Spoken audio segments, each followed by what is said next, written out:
Yeah. Hey. Yeah. Pittsburgh Steelers fans, what is going on? Welcome back to Blitzkrieg Squad. I am Wesley Seeley, joined alongside Shane Smith. Thanks for joining us as we dive into the Week 7 preview. Steelers-Titans, I feel like this is deja vu.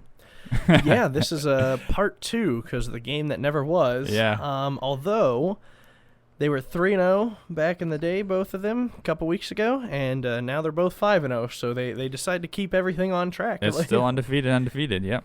I like it. Yeah, it should be a great game, man. There was big hype leading up to that game, and now there's still probably bigger hype leading up into this game. Yeah, I would say so, especially, they both kind of have beaten proven opponents. Yeah. One in the Titans beat the Bills, and we beat the Browns. So now people can't say, well, they've only won by so and so points, right, or they've only done this or only done that. People are still going to say it. Yeah. But we can at least say, listen, we've checked another thing off the list. And you're right. Honestly, I was excited about the Browns game, but I'm really excited for this game. I'm just super excited to see if we keep the momentum going, specifically on defense for just overall. I know we lost a big piece, but I just would love to see the continued with, I'm not going to be shy about it. I've dogged on our DBs. Mm-hmm. They played really well last game, and I would like to see that continue along with that rushing defense, especially against, I'm sure we knocked the Browns down, so the Titans may be the number 1 rushing team in the league. Yeah, now. after last week with the Browns, it might be. So it's kind of number 1 against number 1 again, I think. Yeah. It'll be cool to see how this game plays out because, you're right. I mean, we have the, number 2 ranked rushing defense in the league, and I don't know what the Titans is. Like you said, it might have changed because Browns completely flip-flopped. What Titans ran for over 200, and the Browns ran for under 100. Yeah. And the Browns had looked really solid leading up to that point. So I think the big key that we talked about to this game was, can the Steelers stop Derrick Henry? Like, he's going to be the main factor that the Titans go through. And they might try to move around, I guess. They might try to switch up their game plan a little bit for this game because they know we're a good run defense and they know we're going to try to stop him. Right. So they might try to come out and pass a little bit more, but we've got to stop Derrick Henry for sure. Yeah. And I'm sure that's what Tomlin and everybody's pushing in practice is just, we're stopping 22. I thought it was funny that, I don't know if you saw this, Mike Tomlin came out and said it's like Bud Dupree running the ball, but faster. I did see that. It's so true. It's like you got this beefy dude that's just running I think they said he clocked at 21 miles an hour on that 94-yarder. He's massive. When he starts barreling, he's literally like a big barrel rolling down a hill that just continues to speed up the more he runs. And it's just crazy. Most in today's NFL, it's like, okay, if you give your running back 20 touches, that's about all the more you want because eventually they're going to wear down. This guy does not. Yeah. Sure, he's had his fair share of injuries here and there, but this guy just continues. I want to say it was week 1, he went over 100 yards and he'd touched the ball 32 or 35 times or something like that. And I'm sure he probably wasn't even tired after the game. Probably not. This guy is a massive, muscular Jerome Bettis. He is. He is a tank. Because Jerome Bettis was kind of a ball at the end of his career where he just kind of barreled through people. Yeah. But, this guy's just so fit, so agile, Yep. Just a massive freak of nature. Yeah. That really is if we're going by we're choosing one person to stop, it's got to be him. Yeah. Oh, yeah. This is going to be, for overall team and for overall player, it's going to be our biggest test yet. Mm-hmm. And honestly, I'm kind of more nervous about this game than I am against the Ravens, honestly. Yeah, I would agree. This, something's going on with the Ravens. I'm not sure what. Something's going on with them. Offensive passing hasn't looked great, and their defense is looking very suspect in many places, to where the Titans' defense looks suspect, but their offense is just lighting it up. I mean, Ryan Tannehill's running through that play action. Yep. Derrick Henry's just literally bowling over people, Mm-hmm. and they resemble a lot like us. Mm-hmm. Their only blowout was against the Bills, a good team. Our only blowout was against the Browns. Every other opponent that they've played, and same with us, have been kind of the underdog teams. Yeah. And we've won ugly, they've won ugly. We've won well, they've won well. So it's just weird because it's kind of like we're mirroring ourselves. Yeah. And it could have even been that way early on in the season. We just didn't see it. And so now we got a couple more games under the belt to see and be like, man, this team, it's got something about it. It's got that oomph about it that just kind of resembles a lot like us. And who knows, that could come back late in the year. This could be a very important game. Oh, yeah. For, home field advantage later on in the year. Yeah, so. For sure. And I kind of wonder, too, I just kind of thought about this. I wonder if the Steelers players will want to play almost with like not a chip on their shoulder, but almost with a little something extra because of how things turned out, and the Titans basically screwing them out of their bye. You know what I mean? It's almost like, hey, like you kind of did us dirty because you guys didn't follow protocols and screwed up our schedule. So now we're gonna give it to you. We're gonna hand it to you. I would love for them to come out the way that they came out with the Browns game. They were very professional, very nonchalant, especially as the Browns players were like, this one's for Miles. Yeah. Kind of jarring about and stuff like that. I would love for it to kind of be like this, where they go in just showing no emotion. Then when they get on the field, they just let everything out. Right. That would just be amazing to see. And I honestly think that they will. They're a little bit upset about it and just kind of want to prove not only, hey, we're here to stay, but also listen here, boys, don't you're screwing us over and you're only getting hit with a fine after everything that came out. Yeah, I just got to thinking about that. I wonder if it'll kind of make them play with a little something extra. You never know. I mean, Ebron wasn't happy with it. A bunch of other players weren't happy with it. So you never know. They might kind of take it and be like, hey, you know what? This is the team that could have put us in a predicament early in the year and made us put an early bye on. So it'll be interesting to see how that plays out. But I kind of think so back to Derrick Henry. I kind of wonder, and I saw this on the Chris Sims show. They had mentioned if Derrick Henry has one weakness, it's about kind of getting going. And I don't mean in the game. I kind of mean in the play. So, when he gets a handoff, if it takes him a couple seconds to get that massive frame going. Once he gets it going, then, he's off to the races, or he's, bowling like a wrecking ball down the hill. But if I could kind of see this working in our favor if they're able, TJ and Bud are able to get off the edge really quick and kind of stuff it in the backfield, almost like we did with Saquon before the play even starts. Because if you can get him before he starts rolling, you're gonna be in a great position to really control the running game and the defense there. I kind of wondered, that was a great point on Chris Sims' show. I heard that. I was like, yeah, that's a good point. He's really a great back, but if there is one weakness, that's it. Right, and it's something where when you go to hit him, you can't level the guy because the guy's just going to throw you off.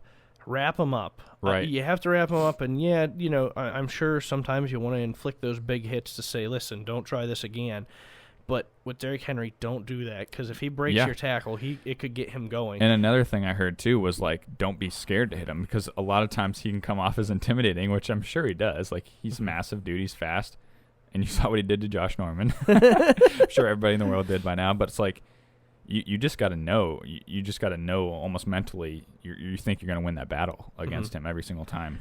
I would like us to go for an approach if we have two people there, one person goes down low to wrap him up, wrap him at his legs, right, and the other guy hit him high. Right. That would be the safest way. You're kind of stopping him or slowing him down by wrapping up around his ankles or something like that, and then the other guy's just clocking him, and kind of giving him that I don't want to get hit anymore mentality. And so, really, it all stems through him. Not that Tannehill is not a good, hasn't looked like a great quarterback since coming to the Titans. Right. But I do believe that it all comes through Henry. When Henry struggles, that offense struggles in general because your play action isn't working, right, and you just kind of have to change your whole game plan around it because, if Henry was to, have 30 carries but only have 50 yards, right, you're not going very far with these carries, and now you're relying on Ryan Tannehill, and it kind of comes into last week's thing where do you trust Ryan Tannehill to beat Ben? Right. In a showdown, especially with our defense compared to their defense, and I just don't think that it's possible. Yeah, and the other thing that we haven't mentioned is that Taylor Lewan, he went down with that torn ACL. And that's on Bud's side, right? Yeah, on Bud Dupree's side. Right. So unless their right tackle's that good and they move him over to the left side, I know they had the guy come in with the left side, and immediately as soon as he came in, J.J. Watt lined up over there, came through, barreled through, got a strip sack. Oh, that was the strip sack play? And yes, that was right after Lewan went out. After that, the guy kind of settled in, but if that's any indication, I mean, you're going from Lewan, an all-pro, to whomever, and it's kind of like we said last week with that Teller at right guard going to Chris Hubbard. Yeah. Hubbard may play okay, but when you're ranked the number one, there's a drop-off no matter where you go, yeah. and that's the same thing with Lewan. I mean, he is the heart and soul of that offensive line. Yeah, with him going down, that's a huge blow, probably to the running game and the pass protection, being on his blind side.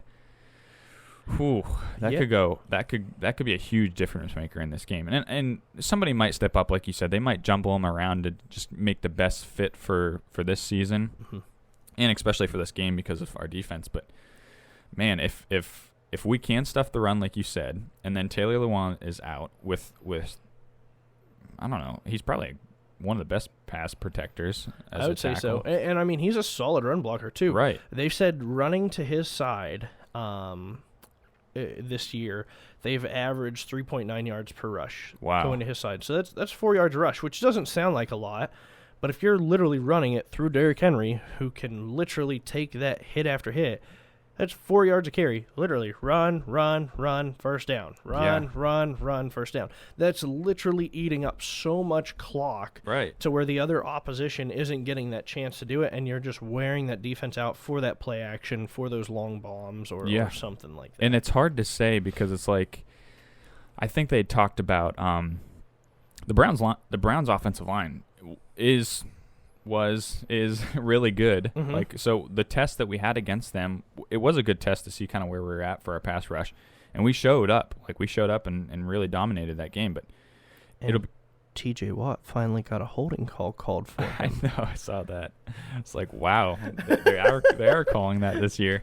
But it is hard to tell because it's like Tannehill hasn't seen a pass rush like the Steelers yet. Right. So yeah, he has looked good, and he's had a great running game to do it. So like you said, if you stuff the run, you have the injury to Lewan, and then he's facing a pass defense and just a rush defense like ours. I know they had gone in talks about how the Steelers defense can give you so many different looks pre-snap and give you so many confusing looks. And Baker on that pick six to Minka, it was like he saw the two high safeties pre-snap and then just went with it. He didn't he didn't go through any reads after his pre-snap. So it was like, oh, you didn't see Minka drop down from his right. I mean, he had predetermined that, and that's something that I'd like to see if Tannehill gets that same way if things are going. Like, that's what I'm saying. Is he just going to pre-read that and say, okay, I'm immediately going to go to this slot guy based on what this looks, or, okay, I need A.J. Brown, or I need, is it Conley? Is that the one wide receiver? I don't know all of their A.J. Brown. Yeah, A.J. Brown, and I want to say Humphreys is one. Adam, possibly. And Jonnu Smith. Yeah, Jonnu Smith, their tight end. And so it'll be interesting to be like, okay, I got to get this guy involved no matter what. Mm-hmm. And, just kind of ignore the look because it's playing a bad game, offensively, or he's getting hounded. Or, right. I mean, honestly, at least one, if not, I'd say at least the second pick that Cam Sutton did last week was brought to you by pressure. Right. I mean, not Tannehill, Mayfield didn't know where to go with the ball, and was just like, I'd be interested to see if he was trying to throw that out of bounds or if he was actually trying to throw that to the receiver. Oof. Because that was one heck of a get up by Cam Sutton. I mean, he flew up to get that. Yeah, he did. Which I'm not sure, was that Cam's first career interception? No, he had one against Phillip Rivers against the Chargers last year. Oh, well, that doesn't surprise me. Yeah, right. Of course. But I mean, because he may have even been trying to get rid of it and just didn't have enough oomph on it, and he just goes up and grabs it. So I think Tannehill's still a better quarterback than Baker, but I could see where just based on week to week, the Browns' offense resembles very, very similarly the Titans' offense, and they work with the run to set up the play action and the passing. Right. And if we can eliminate that and make them one-dimensional, I just seen it being another long day for a team that we're playing. And the other thing is like if our defense plays anything like they did Sunday against the Browns, man, I honestly would trust our defense over any offense in the league. Honestly, if they play like that was lights out defense. Yeah, secondary looked great, linebackers looked great. The front, the guys up on the line looked awesome. Just dominating performance all around for the defense. So, like, I'm going to trust our defense over Derrick Henry and Ryan Tannehill, which those two have looked great. No disrespect there. Those guys have looked great this year, but I just trust our defense. If they look like that, not like, I'm not saying against the Eagles because we looked a little bit, we looked right. poor against the Eagles, but if they come back and correct some of the things and use what they did last week and use that against the Titans, because like you said, Titans do run a pretty similar offense like the Browns, so they could probably use a lot of what they did last week, implement it for this week.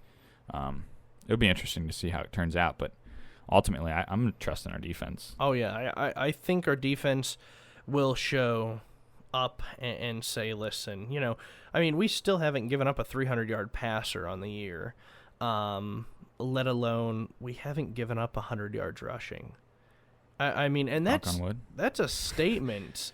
Because when you're talking about an Eagles who Miles Sanders went off for 74 on one play, right, and then we only held him to 94 yards total, that's just absolutely ridiculous. And so it's one of those where I'm sure eventually we'll give up 100-yard, but I just don't feel like it's this week. I just think that we're coming in, mad, and something else that maybe the Steelers are irritated, maybe it's just us fans that are irritated, is, and I'm not sure if you noticed this, where's the talk about the Steelers being a good team after they absolutely demolished the Browns? It wasn't the Steelers' defense is legit and that's why they struggled. It was, is Baker Mayfield their quarterback? Yeah, I know. Like talking about changing or trading or possibly getting Ryan Fitzpatrick or something like that as their quarterback, and it's like, okay, so you're still saying that this was just a fluke and that the Browns were being the Browns and that we need to prove ourselves again. So our defense may even be hot for that and say, listen, we're going to show you, and then you're going to say, hey, is Tannehill really Tannehill being 5-1? Like, it's just like we don't seem to get the love on things like that, and I really think that probably at least it irritated me last week. So I think that would go to the players too, saying, we played our hearts out. We absolutely killed these guys. And you're not giving us any credit whatsoever. It is funny to see, like, I saw in a bunch of, I can't think, maybe Yahoo, ESPN, NFL, like, our power rankings, we're in the top, like, 3 or 4, almost in every single one. And it's like, wow, it's funny to see that. But, yeah, you're right. Almost all the headlines that came out from all the platforms, ESPN, NFL Network, they were just talking about, is Baker the guy? Is Baker the guy for your future? They didn't really talk too much about the Steelers, but I'm almost kind of fine with just letting us fly under the radar. Just keep talking about other teams. Let us do our thing just quietly. We'll just sneak by. And I kind of like that, honestly. And I'm a little bit worried. Not worried, I guess, is the right word. But it's almost a catch-22, I guess. Maybe it's like if you win the next 2 games, Titans-Ravens, people are going to be talking about for Steelers. Sure. At that point, I mean, even you win 1 out of the 2, people are still going to be talking about us. But yeah, you win both. Yeah, you're going to be all over. Yeah, you're going to definitely be talking, especially for the records and things like that we would be holding. Right. And you're right, kind of staying under the radar.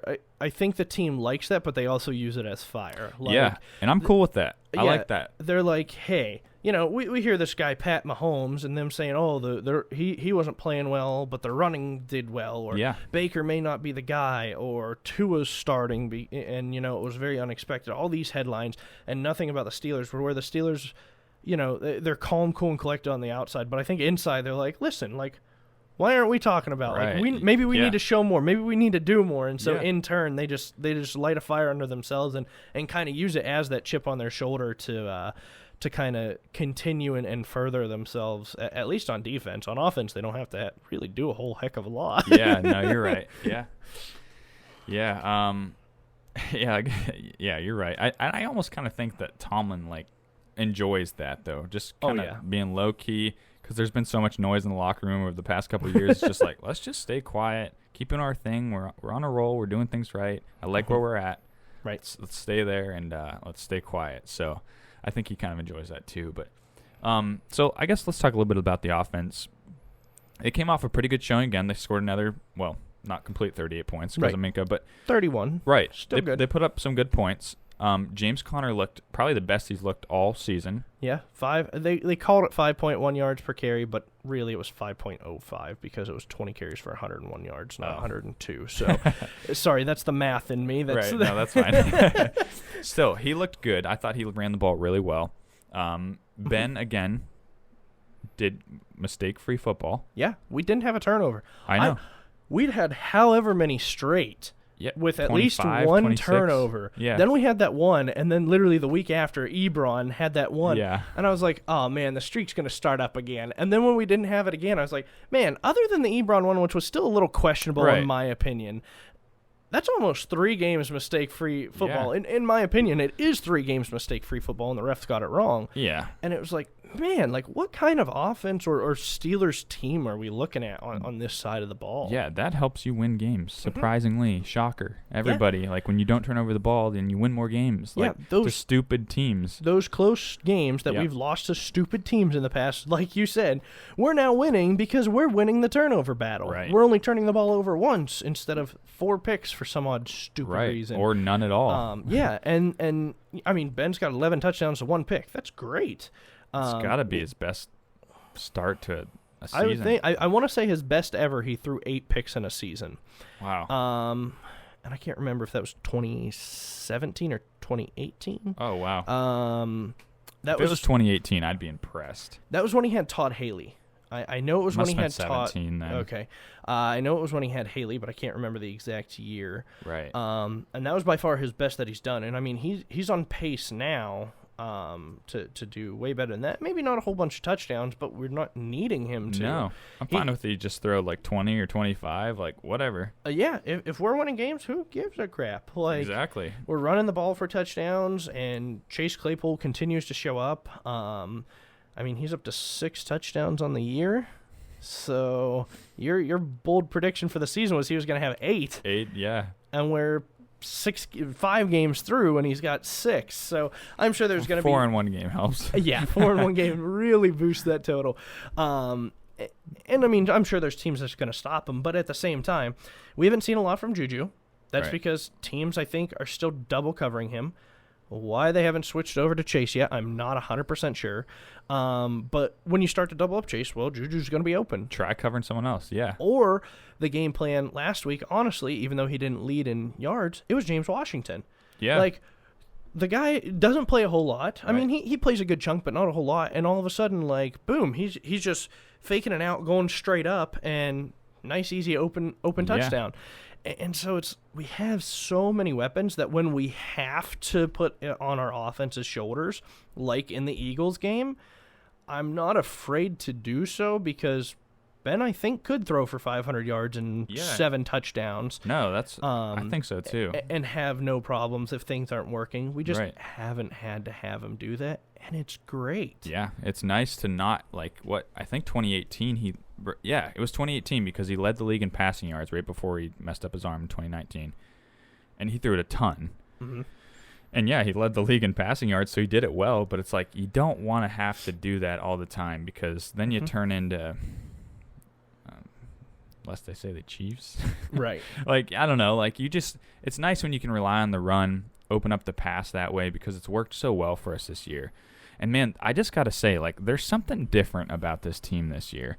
Like, obviously we're 5-0, so it's weird to see that. Right. Yeah, we're not used to seeing that. Like, No. honestly, like, 2-2 sometimes through the first 4 games Yeah. is like, man, we got either 2-2, like 2 we and feel 3, great. 3 and 2, something like that. It's like usually about a 500 record for us beginning of the season, because we always struggle and then we turn it on at the end of the season. But it's so weird seeing us 5-0. But it's just a different feel. Like Ben, I've seen in his press conferences, he said like, I just am happy to be with a group of guys like I am now. Like, I'm happy to play with this defense. This defense is something special. Like, he knows what he's got in the team. Mm-hmm. Juju, like, being so selfless, like they've said, like, just being super happy for the guys. Like, no one's very egotistical in the locker room, which is super nice. We haven't had that for a while. Oh, yeah. And there's something so special about this defense. Like, I don't know if we've seen our defense look this good. And I could compare it to the 05 defense and the 08 defense that we had, and it might be better than that group. Like, possibly way more speed. Yeah, and just like the turnovers and the sacks that we've gotten so constantly, it's like, oh yeah, for sure. Now, if there was one guy from that 05 or 08 team that you could pull you know who I'm picking. over, I have a feeling I know, but who? I'm picking Troy. Oh, absolutely. Because honestly, like, Edmonds is our weak link, and Troy would fit that real well. Yeah. I mean, if you could imagine, like, those 10 other guys minus Edmonds and then plug Troy in there. And having Minka in the back. Oh, my gosh. Like, that defense would be literally something else. Yeah. Like, absolutely crazy. As Pat McAfee would say, it's unfair because Paul Mul's got God on his side. Yeah. Whispering in his ear what the play is.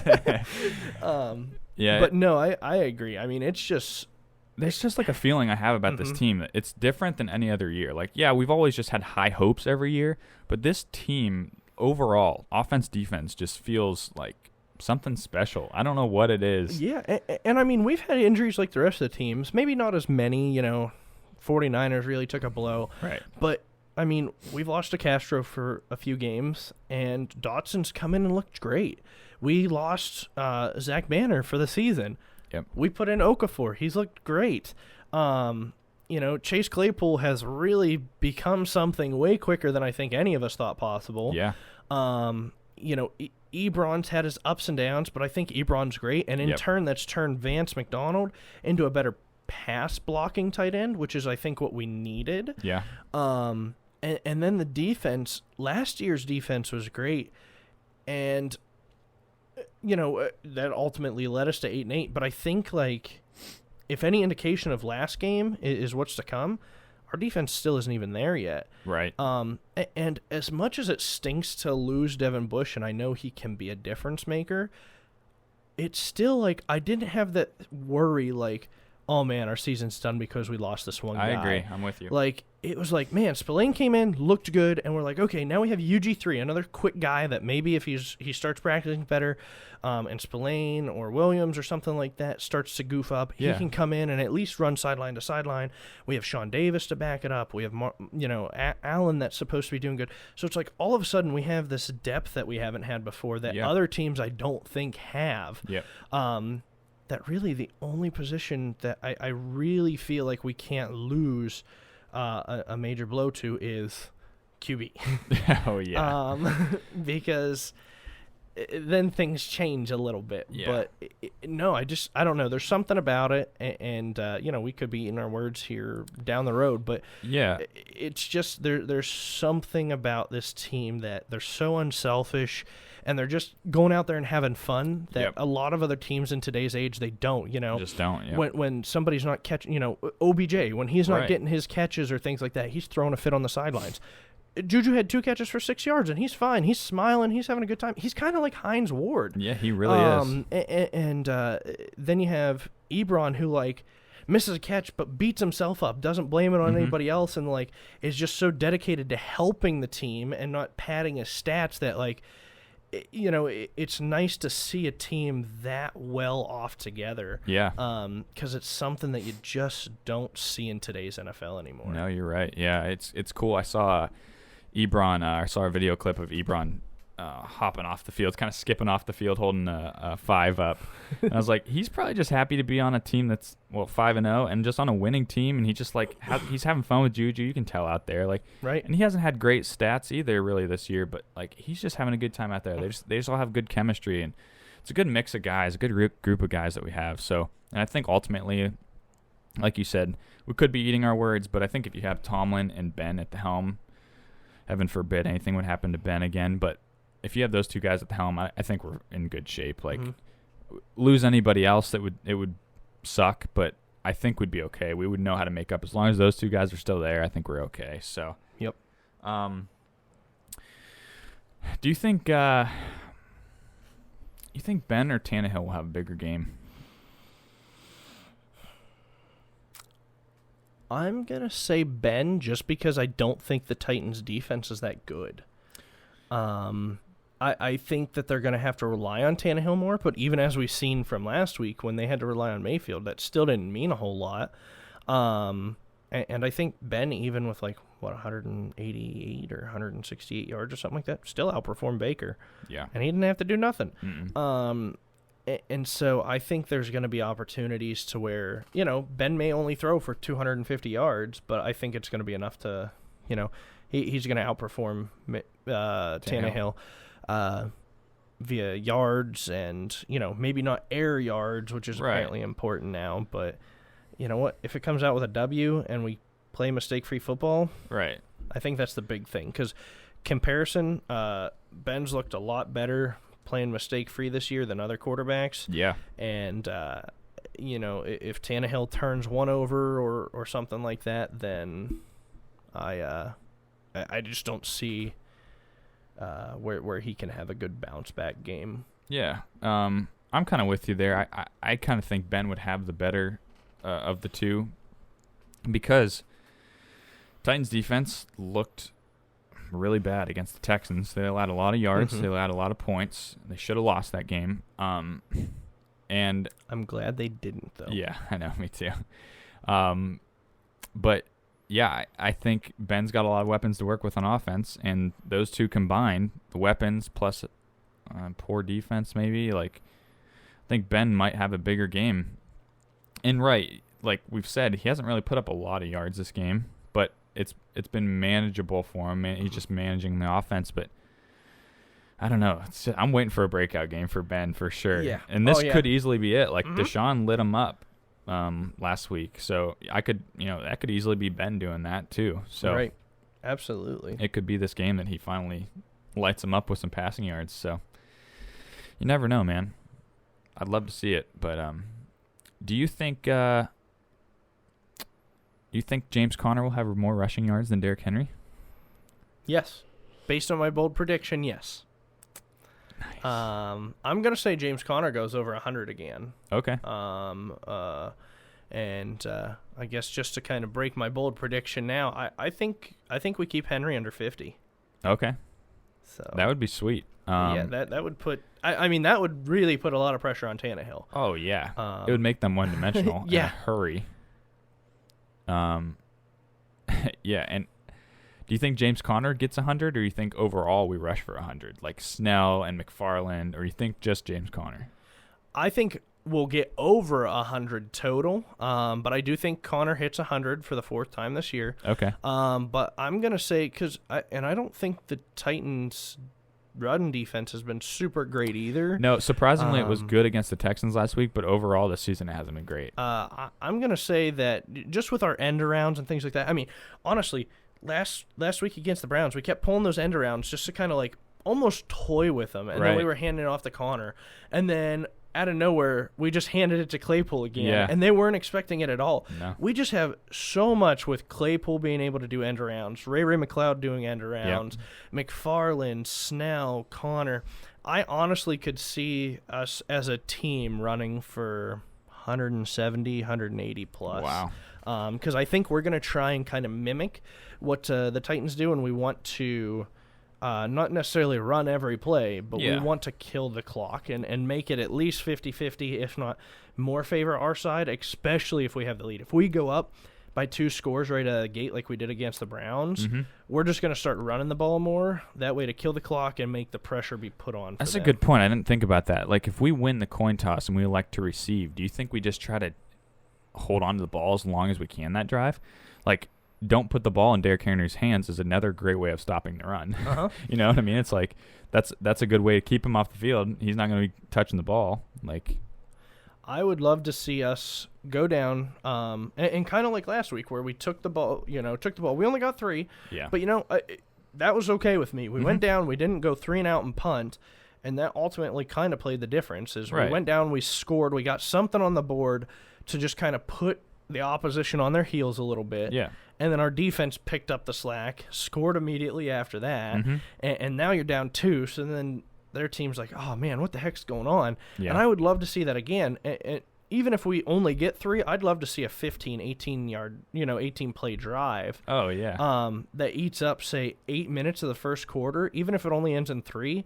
Then all of a sudden Tannehill gets the ball with like 7 minutes left in the first, and he's like, oh my gosh, like now there's only 52 minutes left to play football, Yeah. and we're already starting to get tight here on offense because we've been sitting for the last 8 minutes. Yeah, right. I would love to see that. Yeah. No, and I really didn't think about, the time of possession being a factor for stopping Derrick Henry until you mentioned something like that. So it'd be interesting if they kind of implement something like that and, win the coin toss, elect to receive, let's milk the clock and take it down the field and just make sure we get points. Whatever it be, field goal, touchdown, let's just get some points on the board. So kind of apply the pressure to them. Practice report or injury report came out today. I saw a couple. I think Deontay was on there. I think he did practice today. Okay. I didn't see about DeCastro. I think he's still kind of up in there, and we still got a couple more days of practice too to go through. But and honestly, with how Dotson's been playing, if DeCastro's not 100%, as much as I like DeCastro, and he's an All-Pro, let him rest. I would rather have 100% DeCastro and have him back for the rest of the year, than literally, okay, Dotson's not playing this game. Oh, guess what? He's back in this game because DeCastro's hurt again. I don't want to see this switching all the time. I want some sort of consistency. So if there's any doubt, just sit him and let Dotson go. I agree. Yeah. The other one I'm keeping my eye on closely for the next couple of days is Mike Hilton. He was on there with a shoulder injury. Yeah, I'd heard about his shoulder, so that would be interesting. I would hate to see him miss this game. He's like, blitzing him in there to maybe tackle Henry might not be ideal, but blitz him in there to tackle Tannehill. Right. He's got to be like the top nickel in the league. Yeah, definitely for slot. sacks.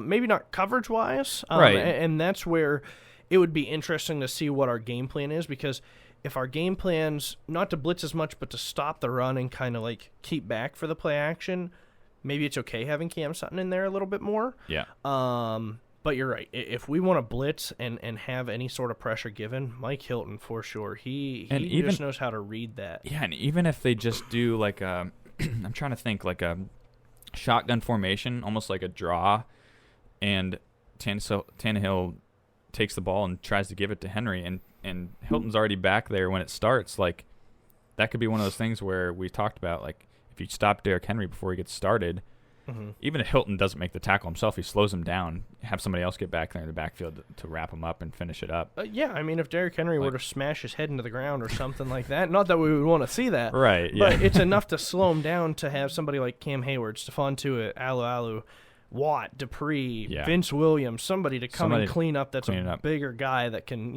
put the wood on him. I just really like Mike Hilton a lot, and he's looked great this year. And I'd hate to see him miss this game with the shoulder injury. So I'm going to keep my eye on that one. Hopefully he can bounce back and get back in practice. Yeah, I mean, being a Wednesday practice, it's one of those that if he didn't practice, it could just be, they designate it because he did get injured, but it's really just a rest and he'll be back in. So really Thursday and specifically Friday is the big one to kind of look at. Right, so. Yeah, we'll be keeping an eye on that one. So, how about you gave me your bold prediction. I know that one is a bold prediction. That one will be sweet. I'd like to see that one. I would love to see that one. My bold prediction for this game, I think James Conner is going to score a total of 3 touchdowns. Whether, rushing, passing, touchdown, I think he's going to score it. He's been like our rush offense when we get down in the, I don't know, inside the 10, inside the 5 has been actually surprisingly good this year. Really good. And I feel like in the past we've struggled with, finally finishing off some of those drives. I think those end arounds help. Yeah, those have a lot. And we've been very successful on that. Whether it's Snell coming in, Connor coming in, just to plow right ahead and do it. I don't know. That could really be a difference in the game. James Conner looked great last week.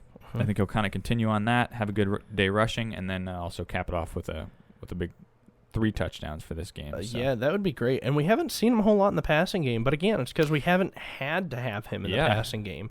And so that's another element where if he can, if he starts getting involved in that, no, he's not Le'Veon Bell was back in the day, but he's competent in catching the ball and running in open space with the ball.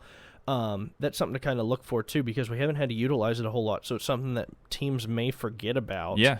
And be like, oh, we got to watch Chase and Juju, and that could leave Ebron, Washington, Connor, McFarland, maybe even. Right. I mean, anybody open. Yep. For it. So it's something to definitely be. Yeah, that would be cool because I feel like we kind of overlook Connor because there's Claypool, Juju, and Ebron, and Deontay, and James Washington, so many other weapons. We kind of just overlook Connor as being maybe the guy that they go through. And it almost seems like every week they've just been game planning around a wide receiver. It's like, oh, Chase, we're going to make this your week. Juju, we're going to make this your week. Deontay, we're going to make this your week. And then it was James Washington last week. It's like, they're just passing the ball around like, hey, you're going to have some touchdowns. You're going to have some touchdowns. Like, it's been cool, but you never know. They might involve James a little bit more in the passing game this week. So, what do you have for a score prediction for this game? I have us winning 31-17. Okay. So us kind of taking it to it. More, I just feel so confident about it, which could be good, could be bad. I feel like our defense will hold them in check, and we're gonna get out to like that 2 or 3 possession lead like we did against the Browns, and the Titans will have to play catch up most of the game and pass it more. Mm-hmm. My score prediction is 27-20. I do think it's going to be a close game. And ultimately, like we said, I think it comes down to if we stop the run and get ahead, then I think it's going to be close the whole game, and fourth quarter will be kind of when we pull away and are able to kneel it. Because fourth quarter is going to come around, my prediction, fourth quarter is going to come around, we're going to have the Titans are going to have the ball, and they're going to fail on their either last drive, second to last drive. We're going to be able to run out the clock and win it. So I kind of think it's going to end up like that. I think it's going to be a really good game. Hats off to the Titans if they end up beating us, because 2 really good teams going off here. I mean, it could go either way. But, right. As long as we come to play and it's a good game, I'll still be sad if we lose. But, as long as we look good and we're not making the stupid mistakes and things like that, I'll be fine. Not happy, but I'll be okay. Yeah. It's one of those that I'm excited to see, and I mean we've got to kneel for all 5 of our games. Yeah. And I know a lot of people have said, well, the Steelers, the first 4 weeks they were putting up 30 points or whatever, but we were also kneeling, and so we weren't running up the score because we didn't have to. So that's something to kind of look at too, where 27-20 could be closer than what it shows. We could be inside the 5-yard line and kneeling it at the end of the game because we can, and we don't need to push those extra points on the board. Yeah, no, so you're right. I'd be perfectly fine with that. Oh yeah, if Ben wants to come out of the game when it's like 9 minutes left. Oh yeah, because we don't need him anymore. Yeah, it's like I don't know if he's ever had to do that, but no, probably not that I can ever remember. He's never exited a game unless it's an injury, basically. Yeah. Makes you worried when you come back from commercial. You're like, oh, God, no, Ben's not in. What's going on? It's got to either be preseason or an injury, and he's sticking it in there. But, all right, cool, man. Yeah, anything else to add for this game, for this matchup? It's gonna be a good test for our team. Yep.